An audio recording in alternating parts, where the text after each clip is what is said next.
Hello, second live in a row, and 2 days in a row.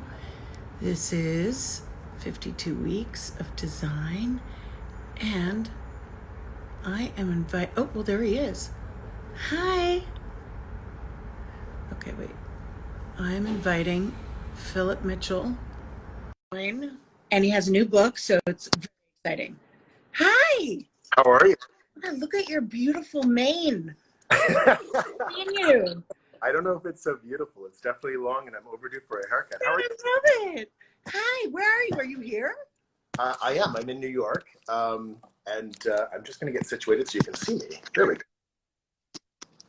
go. And again, you were so kind to do this, and I have to be honest with you. Oh my God, so kind nothing. This is only my second live, so I'm ecstatic that we're even on. Me too. This is my 1 millionth live, and I am ecstatic that we are on. I feel like you have an AV team or somebody behind you, no? Because if not, you're amazing. Then thank you. I was saying to my husband, people are so, I mean, I don't need to say it to my husband, he's well aware. People are so sick and tired of seeing me pop up on their Instagram. But I can't help it. I have all these fun people that I want to talk to. And there's Sophie Dow saying hi to you. Hi, Sophie. I was just looking through your book, which I love, which I already have, but now I have two. And there's so many. Okay, first it's called Collected Interiors. And does it have Rooms That Tell a Story, is its subtitle. And how long have you been in business? Oh my God. I have been in business I was 27 so almost 20 years on my own. I worked for obviously two companies before that. Yeah. But yeah, I was 27 when I started my own firm. Yeah. Crazy. Me too, but it wasn't my own firm, but I hear you. Yeah, because that's a body of work. That is a big, juicy book full of stuff to look at, like endlessly look at. It was, I mean, listen, I know you have, several books under your belt that are pretty impressive in all of my library. Let's not talk about my belt. Or mine, for that matter. Or to do my husband's cooking, but that's all another story. Yeah, no, I was going to say, I'm sort of ecstatic. It's kind of still, it sounds ridiculous because it's my very first book. I'm still kind of in like the sort of, does that make sense? Even like, it's almost like it doesn't seem real. I totally know it's real. I'm looking at a couple copies right now, but it's almost surreal, but yeah, it's thrilling. And it's like, you get to be excited. Yeah. Oh my God. I'm beyond excited. I mean, I'm obviously super proud. But it's like for any designer, it's a dream to have a book, like to have solely. And I mean, it's beyond for us, and then, I mean, I was so lucky to have an incredible team, like phenomenal team from, Biddy so well, Elizabeth Blitzer and Bill Cohen was amazing. Mel Powell at her office, Charles Myers, Andrea. Rizzoli team. And I was super, super proud about the entire thing because Mark is actually the designer of the book, which is incredible for me. Like, it was a huge gift. Yeah, that is incredible. And it's beautiful. It really is beautifully done. It is just a gorgeous book. And really, the fact that the subtitle is Rooms That Tell a Story, or Interiors That Tell a Story, every single picture does. There's nothing that looks like filler, which of course there wouldn't be, but it's really you've done your homeowners proud. Everything looks personal. Everything looks varied and assorted in a masterful way. Wonderful antiques, bob and piece. No space is too humble in your book or in these interiors for something gorgeous. Or alternatively, to do something that's, essentially maybe worthless financially to somebody, but it's just some sort of trinket that somebody has carried, a memory that has a sentiment. Yeah, a talisman. Yeah, and it's interesting because, our approach is, I think, not dissimilar from a lot of people, but we do listen a lot, and we really do connect with our clients, and, we're not for everybody. Everybody, there's somebody else. But I think that people that come to us tend to understand that we really do have a respect for what they bring to the table. And with that, I'm also the first to say, no, that can't come. You know, like that's just like there are limits to what we can. You know, I'm not a miracle worker, but we try. Well, I mean, if you look at the book, it looks like you absolutely are a miracle worker. But you can't. I mean, not to say that there was ugliness prior, but you've created these universes, and you do have that great section on relationships, and you are bringing personal things to these spaces for their homeowners. Totally, and I mean, I think the interesting thing is that I grew up in a very, very traditional environment. My mother was a decorator. She was incredibly gifted and had beautiful things. And of course, when you see in the book, if you look in the chapters, you know, that are our personal house, there's lots of lovely things that I've inherited also. Yeah. That I never be able to even probably afford to buy today. But buy those things at one point. And, you know, the amazing thing is that I don't know, I have a connection to those things. And I feel like the more you start to spend time with people, even if they don't understand or know it, people start to understand that they also do have a connection to things too. And I'm not saying that it has to be so, it's more about just, you know, a memory or an association with something. And it's taking that something and then turning it into something more, making more of that thing that somebody really responds to and gets excited about. And then we sort of, it's like the floodgates open and you just keep going, you know, and then people get excited about adding to things that they already had or developing things in a different way. And I mean, I feel like we're in an industry that can be incredibly gifted and just to do what we do every day, you know, versus having to go to, not that there's anything wrong with going to an office and, you know. Nowadays there is, right? Exactly, you know, but I mean, historically, I think it was a little more glamorous getting on a plane and flying places. And Totally. It's a little different. The fact that we missed the Concorde is a real bummer. Totally. But more importantly, you know, there's the first thing I noticed about the book that is something I'm immediately going to rip off this notion of. I mean, be inspired by is, you know, you are famous for your gallery walls, the way you hang a gallery wall. And you do the same thing with pillows. Oh yeah. Your pillows look like soft gallery walls. And there's almost, I mean, it's very rare that you would see a repeat cushion in a house that, like, it's interesting because I don't know, and even if we do something a little bit more contemporary, like there are layers of things where it's more, you know, antique textiles mixed in with things and maybe it's all beige. Like our apartment in Toronto is entirely beige. Everything is beige and white. But there are a lot of antique textiles mixed in with like an old carpet that's made into a toss pillow. You know, and I love anything, again, that's new, that's, you know, touched by hand, like anybody who's embroidered by hand or crewel work by hand, like anything like that, you know, beautiful. And I just love the variety of those things. It's hard pressed to have me go into a shop or a store or a gallery or an antiques purveyor or a supplier or a showroom and not get excited about everything I see. Good. I mean, nobody has any business being in this business if Right. they're unmoved. Totally.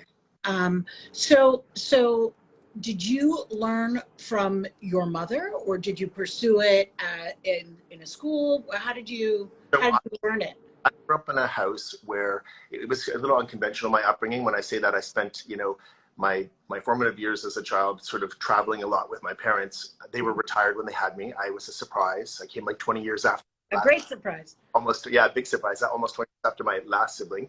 And because I was... 20 years after your last sibling? You have a brother or sister? A sister. She was the baby for like 19 years before me. Wow. And then my parents, you know, my mother was much older when she had me, and my parents were in a different position than when they had, you know, sort of my siblings.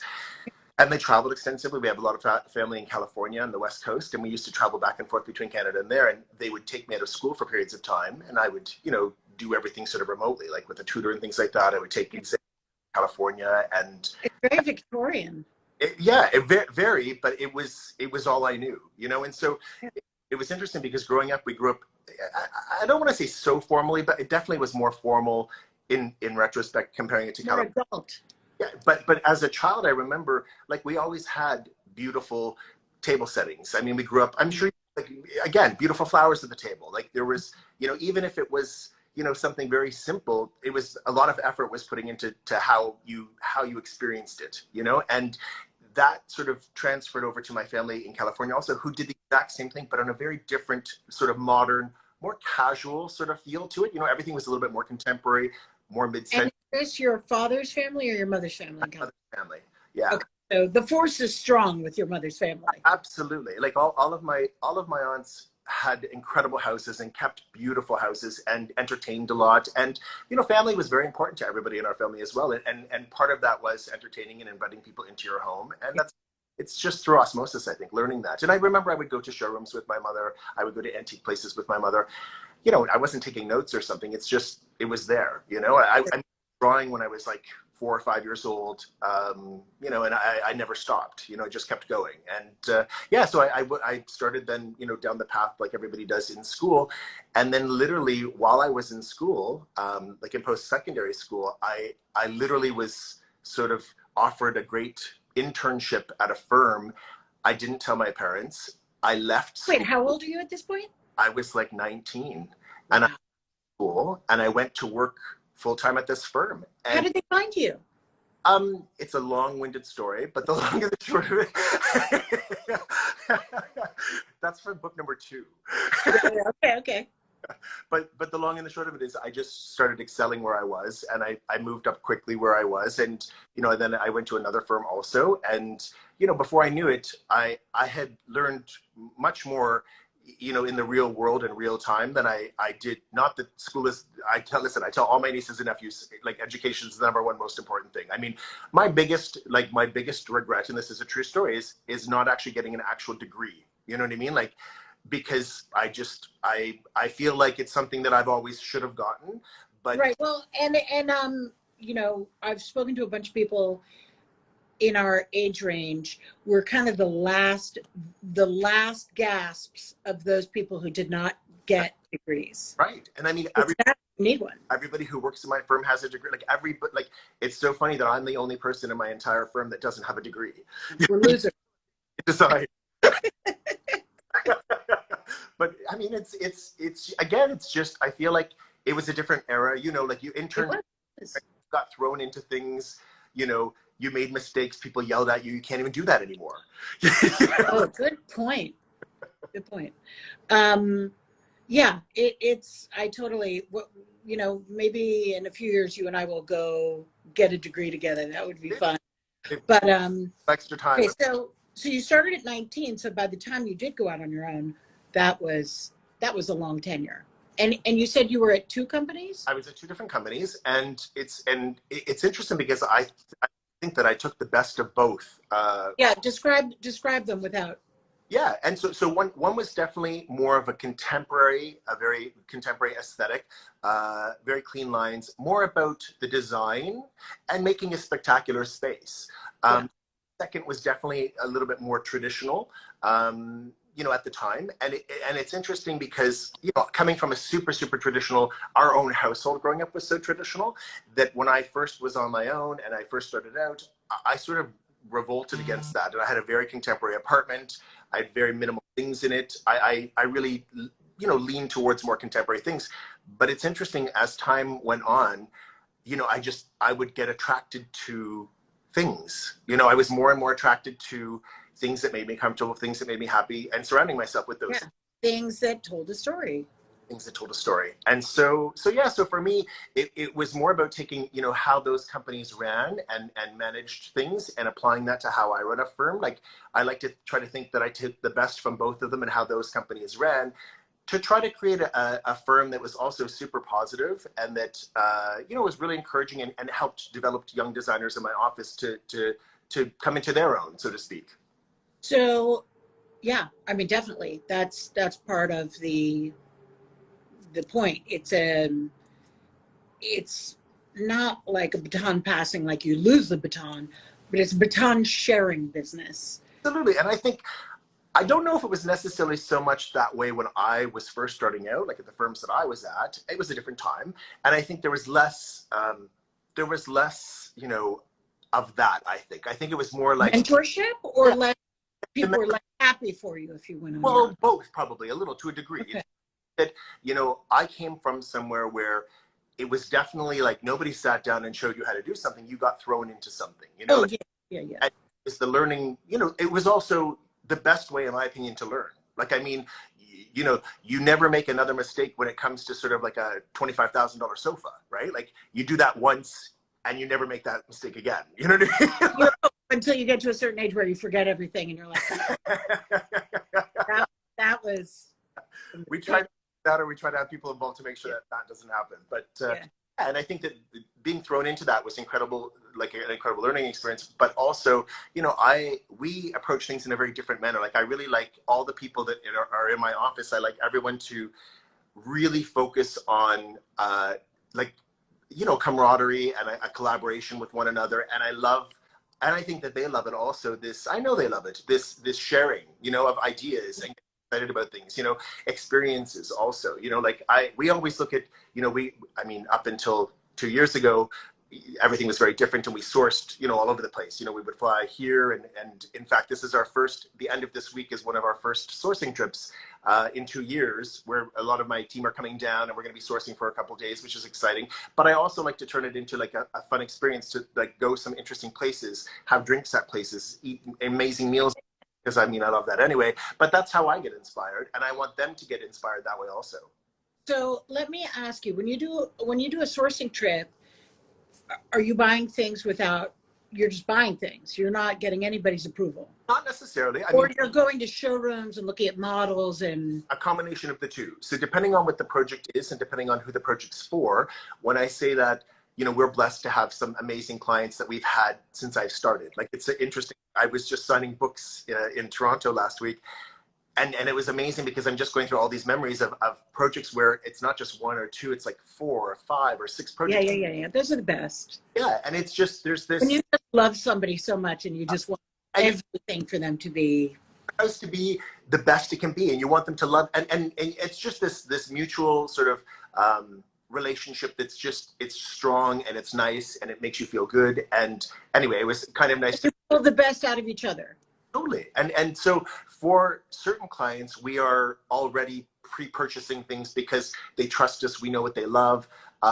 You know, if I question anything, you know, about a cost, or if I think it's maybe pushing them outside of their comfort zone too much, even for an existing client, I will send them those things to get approval. But generally speaking, we're sort of, you know, a lot of people leave it up to us. But that's not to say that we don't have, I have some of my oldest clients who are so involved and not, you know, they have great taste, they have great style, they know how things work. They're happy to look at every single trim detail on everything because that's excites them and they love it.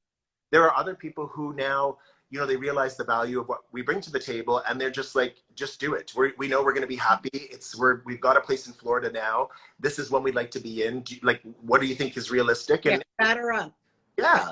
So this one of those trips where we'll be doing sort of a combination of the two, but it's like, you know, we'll be hitting a lot of showrooms, you know, and sort of trolling the whole city and going all over the place to see whatever we can find. Yeah, I have always wanted to go out and, you know, just buy things, but I'm too scared. Yeah. You know, so scared. You know, do you have a shop? I don't, but we're going to have a shop. We've decided that it makes sense to have a shop. Because it does make a sense if you do that, because then you can do it without fear.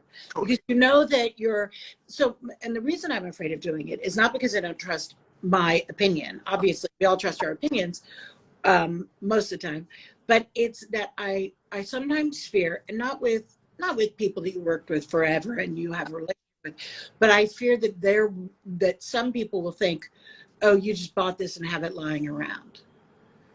And of course, that is not a normal response, but it's one I fear. What I was going to say in response to that is that I think that probably is a very natural fear, because I think that there maybe is some personalities out there, or there are some personalities who would think that way, right? Yeah. I mean, I could be wrong. I mean, I haven't worked with you yet, but I feel like you would be the way that we are. You get excited about things, and I think you're totally. Tell immediately that you get excited about that you just saw somewhere, or like a beautiful mirror. And it's not so much like, and maybe it's not even like you were saying earlier, we're not necessarily buying for a specific house or a specific room. Even sometimes we buy things and they are in inventory because I just love them so much. Yeah. I'm greedy and I don't want somebody else to have it. Yeah. Or you can have it for a few years and then you can release it into the wild. Exactly. or try to find a home for it, or and That's what I mean. Like, I Mark, have.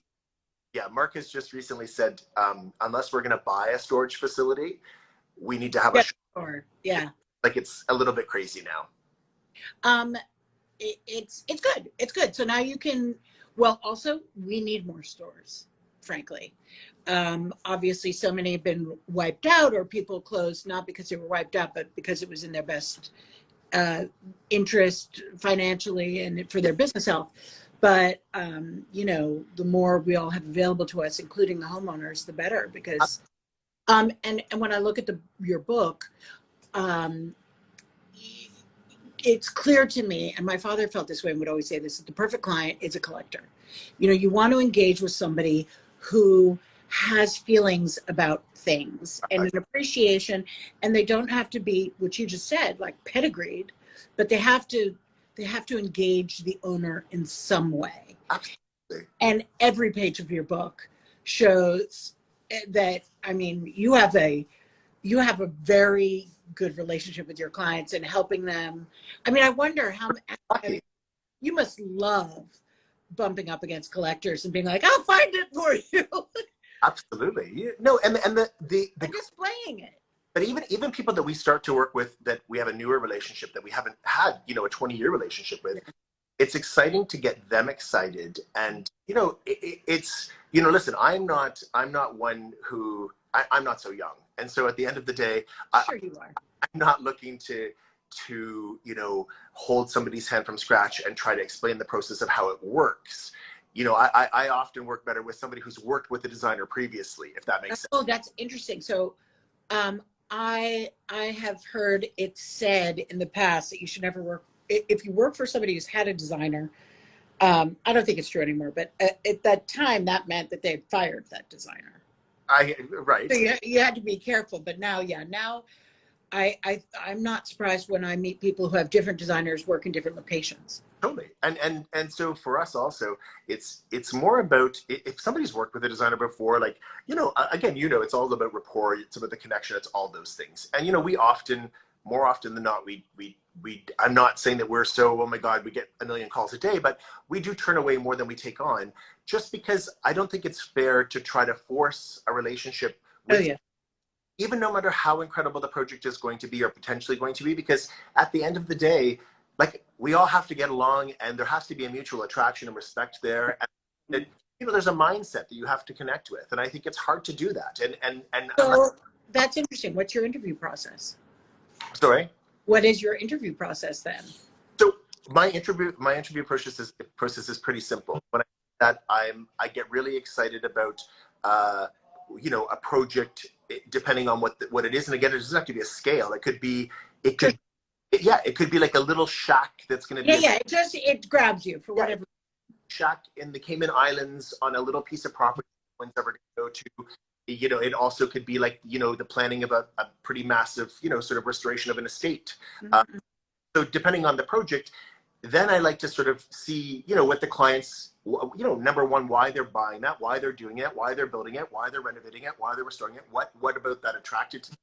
And I think pretty quickly you start to understand, if somebody's just buying something because they think that's what they're doing versus this is a dream or something that they've always wanted to do, something for their family, somewhere they want to spend time with, there's a multitude of reasons or different things. And for us, we really do, really do like to sort of connect with that person about what it is that they're trying to do. That's like my best friend sending me a little. I know, seeing Trudy. Yeah. So she's saying that you're the master of beautiful sketches. I, of course, have seen your sketches because I follow you on Instagram.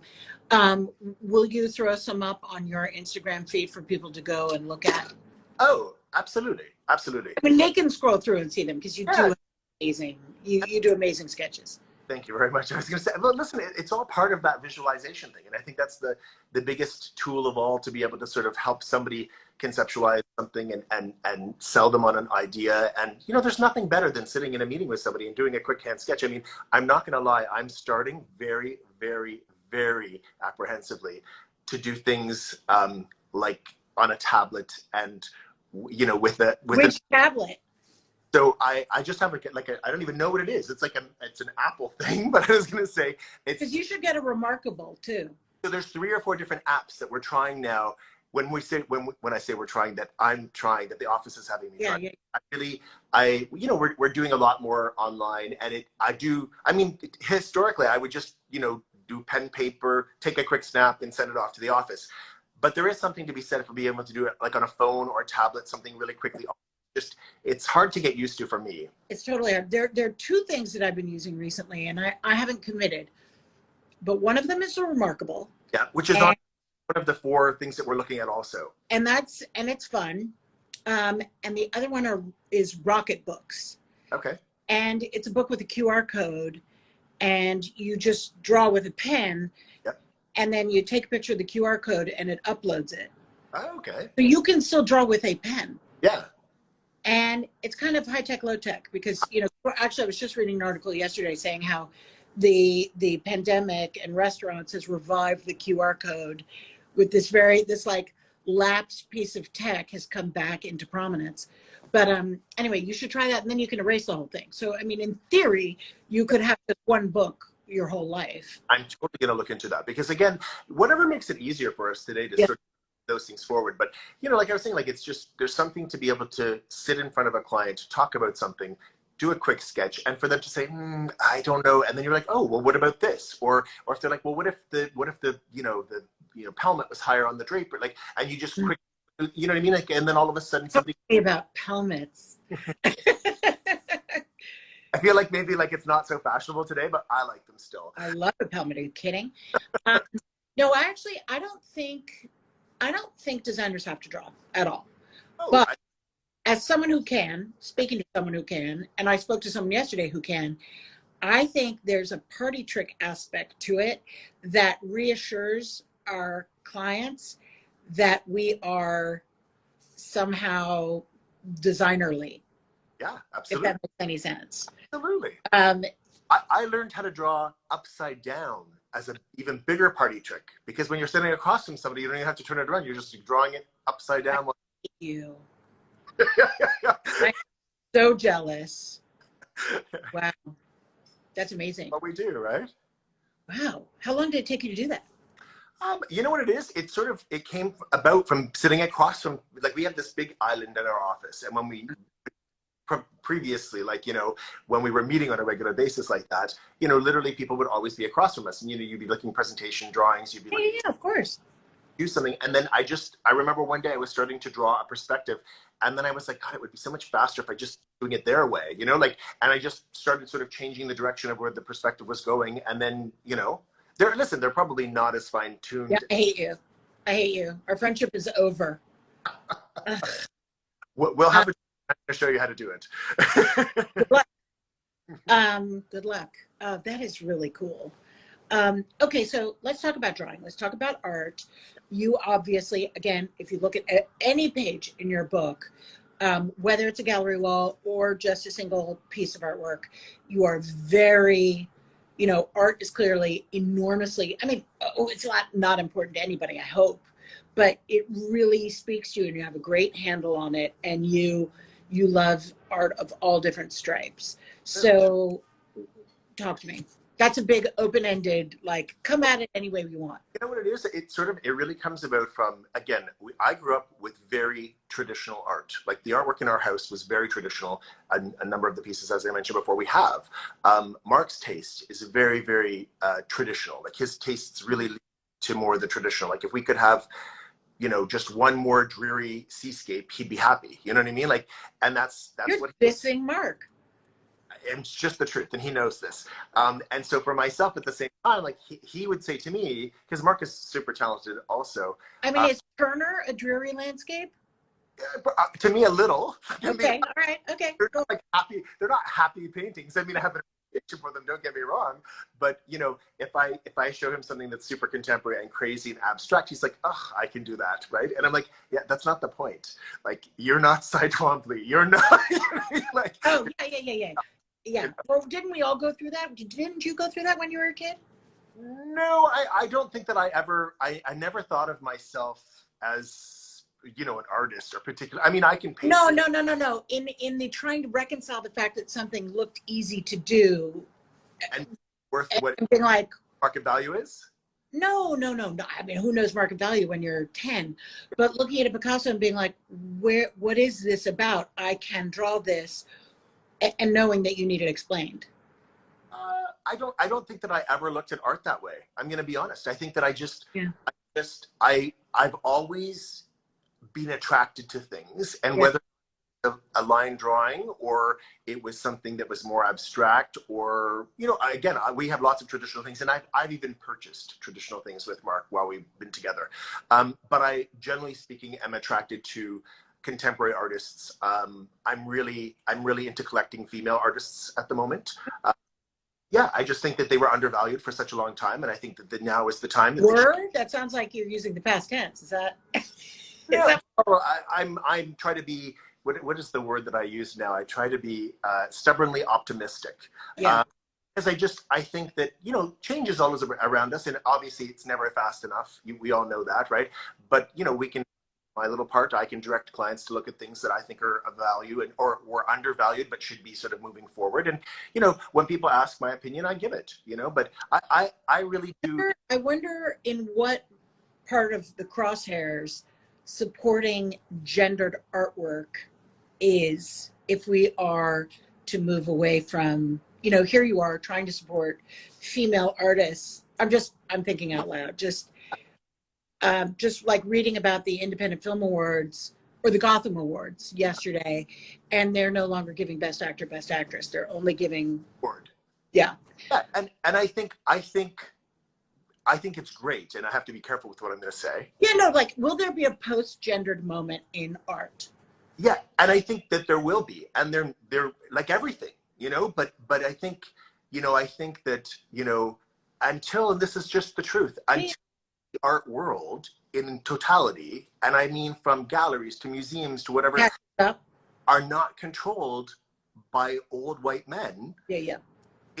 There has to be It will be a process. And I know everyone's probably, oh my God, you're going to get a million things from people now, but no. It's a conversation about our world. It's not, you're not, neither you nor I are against anything. It's just, it's an interesting conundrum at this moment in time. Totally. And I think it's the thing that, every day everybody's more and more aware of where things come from, who makes them, how they're made, I love the makers movement, the fact that they're calling makers, because or creators, it is godly. We just did an amazing talk. Not that I mean, it was the whole. No, I'm not saying the talk was amazing. I'm saying, I know what you mean, but I'm sure it was. Talk that was produced. We participated in for our art center in our little village in Chester, Nova Scotia. And what was great is that it wasn't right or wrong, or like, is craft art. It was more to bring the attention to craft, and the fact that, just to open up the conversation a little bit more, so that people understand that there are so many beautiful arts within craft and artists within craft that produce the most incredible things. And I think it's just good to be open. I mean, I've always been pretty open, but I get excited by anybody who's inspired to create something by hand, whether or not it's with a brush, whether or not it's with a knitting needle, whether or not it's with felt. Like, there's with a computer. Right? Exactly. Digital things, with photography and mixing things. Like, there's people, people thought it was so cutting edge, and then lots of people didn't even call, I'm thinking of like Mimo Rotella, like in the 60s, the Italian collagist, like, yeah. People would, he would get negative reviews about what he did. I mean, his stuff is in every museum you can think of now, and goes for a huge amount of money. And the thing is that, not that I'm saying it's all about a monetary thing, but it's interesting how things get recognized and then shifted, and then all of a sudden, in our presentation, we were talking about quilting, and how quilting, once something went to the Metropolitan Museum of Art, and there was a show in the late 70s, all of a sudden quilts became cool, and it was like chic. Right. It's the anointing of something as like a capital letter. Yeah. But even the awareness and getting things out there further, there's a lot, I get excited about art because there's lots of amazing young artists out there that I think, are incredible. And I think it's incredibly, I think it's incredibly brave to become an artist today, because yes, absolutely. There's like 1 in a million that is this uber successful artist that becomes like this crazy blue chip story. And, there's everybody else who has to try to make a living, but still create what they love, But what you're describing, about that, the when you become a blue chip, whatever, that is a weird something else. Totally. That is just an odd phenomenon that I can't even express what I think it is, because I don't know what I think it is. Because yes, we both know artists that are doing amazing things. Listen, we have things that we purchased, probably 15 years ago that we would never be able to afford to buy now because they are stratospheric, and in another world. And I still like the pieces that we have, but the amazing is that, like we were saying about the, Mark, oh, I can do that. If we were going to look at like seriously buying a piece today, I don't know if we would necessarily think that we would be comfortable paying how much those pieces would be now. Does that make sense?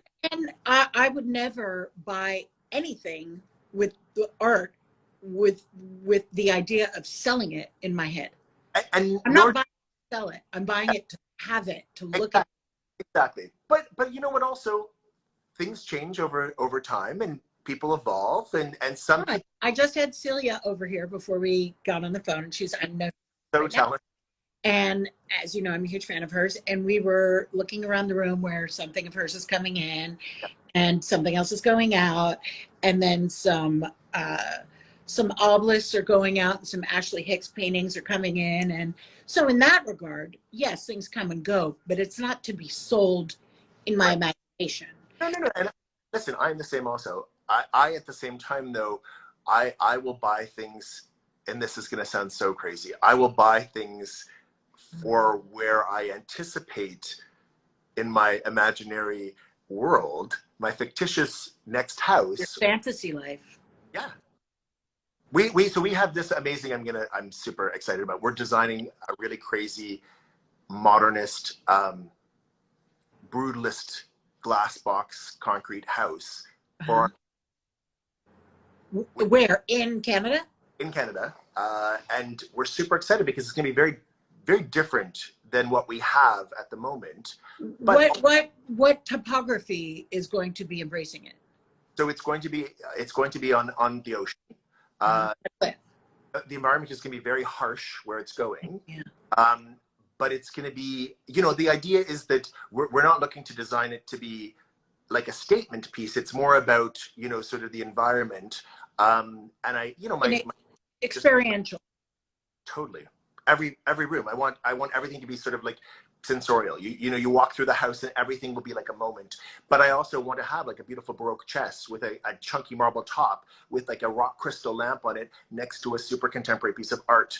Maybe next to a concrete wall or travertine wall with a wall of I want that house too, but I don't think I could do it. I think I would just keep throwing shit in it. Because I can't. I think that there's a something to be also, as I get older as well, there's something to be said about, making things a little bit simpler. And when I say distillation. Yeah. So I think for me, like, I'm still going to have a China room. We have like 20 sets of China, we're never going to stop entertaining, it's just house them in something that's a little bit more like almost like a 70s, China shop with like frameless glass with little chrome, hinges that's like totally illuminated in small stainless steel strips, but like, with like Ainsley, like. And kind of actually that makes me think of the Johnson Museum of things that you can pull out and see other collections. And here's this China, and we've hinged it. There's more China behind it. But I love the energy of the to and fro of the idea of all of those collections in this brutalist environment. I mean, this is also a place where, like, when I say gardens, it won't even have proper gardens. It will be very unkept. Beach grasses. There's going to be, evergreenish things, but nothing is going to be structured the way that we think of, like, where where something's more tailored and. Yeah, it'll be blousy. Yeah, and then we already because I can't help myself. Also, it's like art or furniture. We also seem to collect houses, and so we have a historical. I know this about you, and again. Yeah, we have a historical. It's over. Moment in our little village, and then we have another one that we're about to build, like a new old house, also, just because I love to I love to save old houses too, because that's just part of what I do. When Mark met me, he understood that, and it's just one of my passions. Do you ever do houses and then sell them? So we've never done them to do that. Yeah. But I think that like definitely one that we're working on right now, we'll be doing that for. Like we'll absolutely be selling it. That would be amazing. Yeah, and it's interesting because we already have a client who, has said like, let us know as soon as before it goes to the market, because we think we'd like to buy that for like their kids. So, we'll see. But it's not like we're trying to turn into like these huge real estate developers or something like that. I just love old It's houses. an expression of your art. That's all I mean. Yeah. That it would give you an opportunity. I know that's very difficult. Okay, so when I think about the beautiful interiors that you've done, and we all want people to buy houses or apartments or whatever and do them.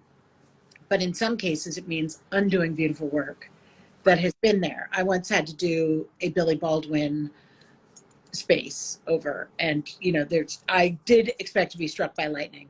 So this is funny you say this, because I'm positive that I was in an apartment that your father did at, I think it was 960 Fifth Avenue. Yeah. Like, is that the one that's all the apartments are like pied-à-terres in that building? You know where I'm talking? Full floors. They're not full floor. Maybe it's like 860 or something. The point that I'm at is that it was this incredible building that has a restaurant in the building. Do you know the one I'm talking about? I do know the one you're talking about. I think, and I'm going to be honest, because we looked there for a moment, not because have so much money, but like the apartments are not crazy expensive, but the maintenance is out Crazy, right? Well, I feel like the apartments are pretty crazy too, but okay. I mean, like, just let's be clear. But yeah, I mean, that's like one of the New York buildings, but yeah, so that's exactly my point. Is here we've got all of these, like, and obviously I am thinking of my father, these great interiors that we love, but in order to have the expression of art in the time of the homeowner, of the designer, they have to be redone. So the idea of doing a house and decorating it and somebody being okay with buying it done, it's enticing, but I wonder, I mean, I think you'd have to have it be an existing client, as you were saying, who could do it. We were just in the process. I mean, we were just trying to sell our own house in Nova Scotia a couple of months ago. And the hurdle that we ran into was that everybody who was interested in the house wanted all of the furniture. And That's amazing. We weren't exactly prepared for that, because we have a lot of, right? things like that. And we did take out, we replaced things with still beautiful things. So, replaced with different things, almost simplified. But the thing is that people really, they wanted the whole package. And I think obviously in this stage, and they want it available. Yeah. And they want it. One of the comments that, someone said, a potential purchaser said, like, where am I going to get a sofa like this sofa? It's going to take me 8 months to get a sofa like this, and she's right. In a hurry. Yeah. And so we thought, you know what, let's just take it off. So we took it off, and we're just sort of repopulating it with other things we have in storage that are equally beautiful, but just not as personal to us. Yeah. Then which goes nicely back to what we were saying about rooms that tell a story, and it has to be personal. Otherwise, you're a junk collector. Totally. Which I have no problem with. Well, relative. Yeah, it's a disease. Yeah, Wanting to go and I'm sure you're probably the same as me. Like I can't help myself. Like when I'm, again, where we are, it's not that there's so much in Nova Scotia, like antiques wise, the market's changed, but there are still great little antique shops here and there. And I love nothing more than to just stop in, and if Mark's there, it's less fun. But if I love nothing more to go in, because I get excited about seeing like a piece of, Majolica, even though I have like 250, 300 pieces. And collections cannot be made in a swipe. Right. They have to be assembled over time. There is I'm sure you know that, the collection, the Piranesium. Right. And so, but that it's not something that just happens overnight. Yeah. I would love to buy everything, but it's, you cannot do that. Right. It's soulless. Yeah. But it's also, we also don't have any clients that are like, go just buy the whole thing. Oh yeah. excited about, you know, like the collecting portion of it, and you know, like and finding something on a trip somewhere, or like it just becomes, you know, it gets in their blood, you know, and they're going to create a collection. You know, you know, obviously you can just go and buy something at an auction and buy it all, right? But how much fun is that, right? Like I feel like that's kind of soulless, and I feel like somebody's doing it on that. Unless it were Givenchy. At the Givenchy auction, I could buy every blessed thing he ever owned. Listen, there are several people that I probably could buy everything. The Nile Smith sale at Stair. Mario Botta, like oh, there's so many people. You know, like it's, you know, it is a sickness, I think, that we have. But it is wonderful that we, you know, what you're saying that you do with your clients and engaging them and introducing them to it, or just going along with them for the ride and helping them, you know, do it, is a way for your sickness to be mitigated. You know, like, I love nothing more than to go to like an auction, or even a you know, to go to, you know, an art show, you know, and I love to go with a client. I love to walk through the art show, and often someone will say, you know, what do you think of this, or what do you think of that, and I definitely will give an opinion, but I always say to my clients, just show me what you gravitate towards. Like, show me the things that you like. Don't worry about where it's going to go. Don't think about how big it is, what it's going to go with. Just show me the things you love, you know? And literally, well, you've got to start somewhere, and that's the place to start. Right. And then to me, maybe it's just me, but it's so easy. Life to things very, you know, like when somebody's showing you like a very Victorian-y looking sort of, it's, you know, and then they're showing you something abstract, and then I always think about the contrast between them and how they would work, and how they you know, don't complement each other, but kind of somehow do the contrast. Right, the energy that they bump up against each other with, again, which you see in every, that's what I really do love, that there's no space too humble for you to want to elevate. Absolutely.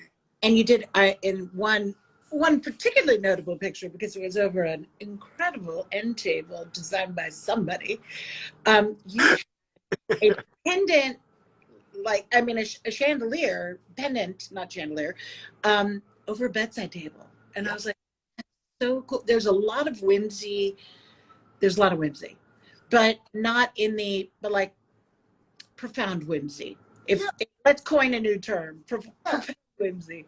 I think that at the end of the day, you know, I think you're the same. I like to make spaces for people, or help them create spaces that they love and enjoy. Obviously, there's whimsy attached to a number of the things you see in our book and in your work also. There's fun. Yeah, I mean, it's got to be the fun. Yeah, and like I want people to walk into their houses and love them, and I want their friends and their family to walk in and see them. Not yeah. Of course. And you know, people say that we're eclectic and it's diverse, and you know, you can coin a million different phrases, but it's really just listening to our clients and developing their loves. You know, like and matching yourself with the right people when they have. Key. I mean, and I know everybody gets excited, like, you know, it's, oh, I wish I had that project, or like, the grass is always greener, right? But the thing is that, you know, well, people think that, but it's definitely the biggest thing, that even that when I talk to like a lot of the ladies in my office, I always say, listen, it's like the project is super exciting, but the bottom line is, like, we really have to connect with them. They have to, like, it's not about how big this is. It's not about, like, you know, and sometimes, you know, there is that moment where I hesitate and I think, oh, should I just take it? Should I just do it? But then myself, you know what? No, because I have to work with this person, because our projects aren't, you know, our projects are typically like 2-3 year projects. Yeah. You know, and so I don't want to commit to somebody that I don't love right off the bat, and that I want to really work. And it's not fair to them. If you're going to date them exclusively for a couple of years, you got to have that attraction. Exactly. Yeah. Okay, I want to ask you now, because I feel like, I mean, oh my God, it's like 15 minutes of just run by. Talk to me as fast as you can about the process of doing the book. Oh my God, it was crazy. Were you scared when you decided to do it? No, I was never scared. It was an incredible process. It was a huge learning curve, obviously, because, you know, obviously you've done books, you know, like what you think of as, even as what you think of as being featured in a magazine or a shelter publication is not what a book is about, or how you shoot things, even like it's shot differently, really, you know, like details, things. The book, you know, in our case, you know, it is about stories, but like everybody's book is kind of telling a story, you know, and there has to be a cohesiveness, and the whole process was quite.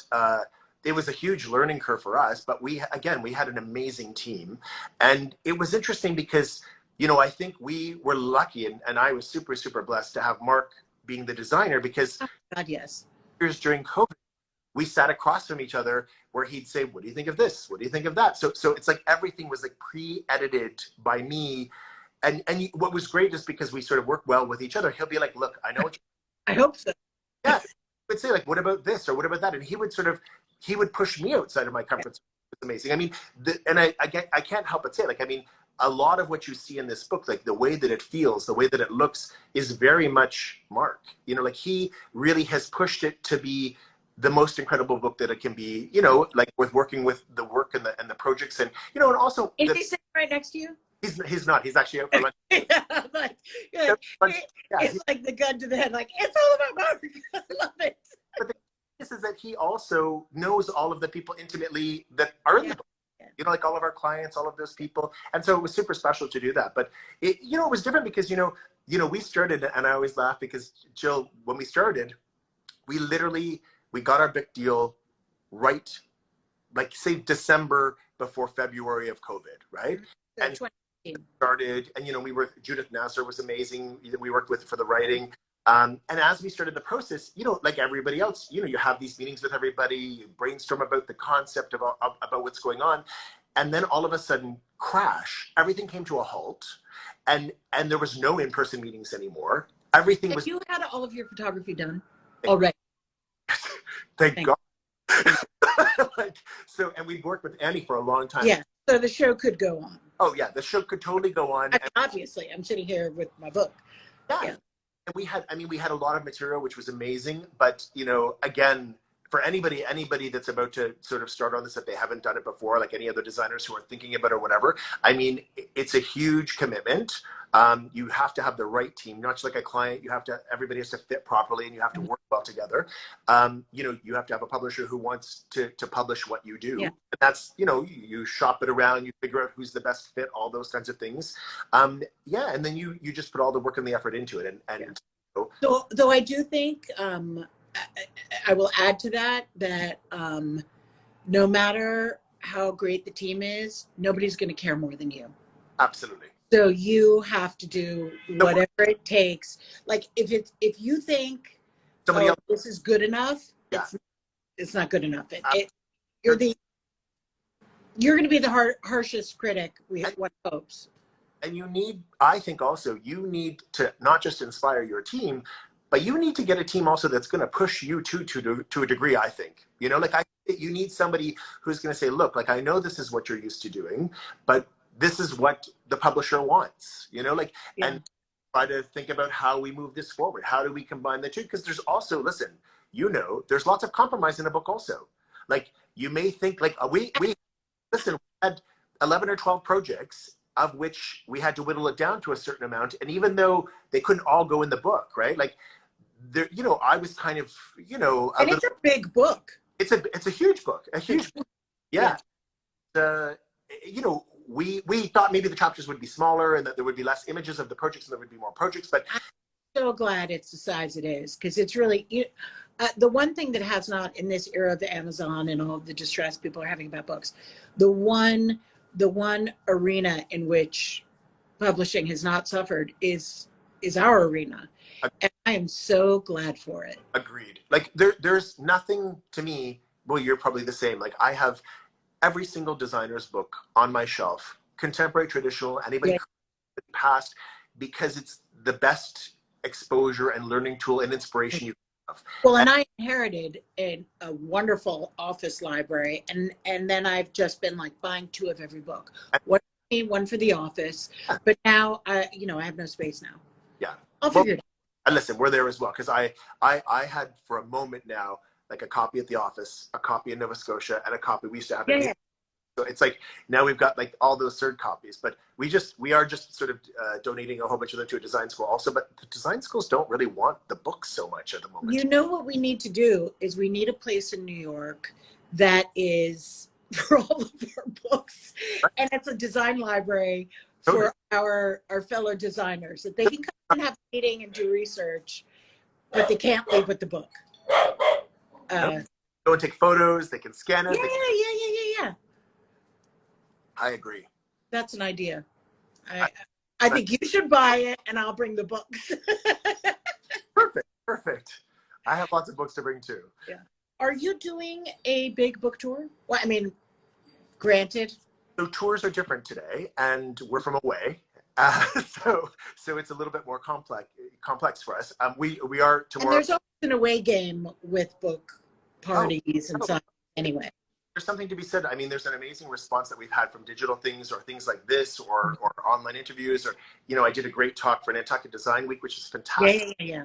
Lovely, and there's amazing response to those things as well. So the world has shifted and changed that way, so I have an appreciation for that. But we have our first book launch tomorrow at Rizzoli, at the Rizzoli bookstore downtown, 6:00. And you also have to go on a tour of all the design buildings. Totally. I mean, that is like critical job number one, because obviously all of the people like me who are your fellow designers, we want your book most. Well, we will be doing that also. And again, we're open to anything. When I say that, if there's an art fair, if there's, a historical, society sort of, right. We're good with anything, because I think that our book transcends a lot of different things, and it relates to many different things, from restoration to artwork to collecting to, you know what I mean? So there's lots of different, areas that we can sort of tie into that way also. And so how much is the first run? I mean, how many are in this first run? I don't even know. Because everybody, given how impossible Christmas shopping is, like, get this book. Yeah. This is a big, chunky book that is a real present. It's pretty juicy. So everybody needs to go get it immediately, because then it's done. I appreciate that, my dear. It's true. They should. Yeah, well, listen, I'm like, again, I'm super excited. We have a great talk planned for tomorrow also with Bunny, which I'm super excited about also, who is like a gift. She is a gift. She's amazing.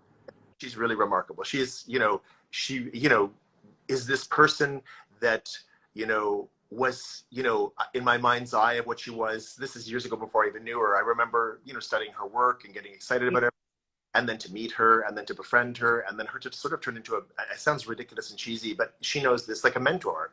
I mean, a lot of what she did first is what inspires me, like her are incredible. Like her complex use of fabrics and textiles and antiques and contemporary things. I mean, I remember her 1998 Kips Bay show house like it was yesterday, it was phenomenal. Wait, 1998. Yep. A great room that was incredible, dark paneling, incredible artwork, amazing styles, new and old. Like, it was phenomenal. Yeah, it's a very cool community with so many different exciting points of view to cross-pollinate with. Totally. From the past, there's so much also, that you can draw from, which is amazing. Oh yeah. Well, and anybody who has any vestige of traditionalism in them obviously believes that to be true. Yeah. Plus ça change. We're definitely traditionalists at heart, I think, no? Yeah, though I hate that word. I don't. I think that people have they coin it as like a negative phrase. I don't think so. I think there's nothing wrong with tradition. There's nothing wrong with new. Yeah, classicism is sexier for me, but I get that they're not the same thing. But classic, yeah, whatever. Totally. Storied is another good. Storied's a great word. Euphemism. So, all right. Well, everybody needs to get your storied interiors. Yes, rooms that tell a story. I keep trying to is it rooms as in interiors? Rizzoli out now. Get it for Christmas. We are perfectly on time. I'm so excited. Congratulations. It really is beautiful. I know that we talked about tequila before, but I'm happy with vodka also. Yeah, every time I want to lose weight, I've got to stop drinking. It's just a bummer. It happened for me. Yeah. Okay. I love you dearly, and I will see you soon. And lots of love. Jim and Nancy say hi. Yay. Bye. Take care.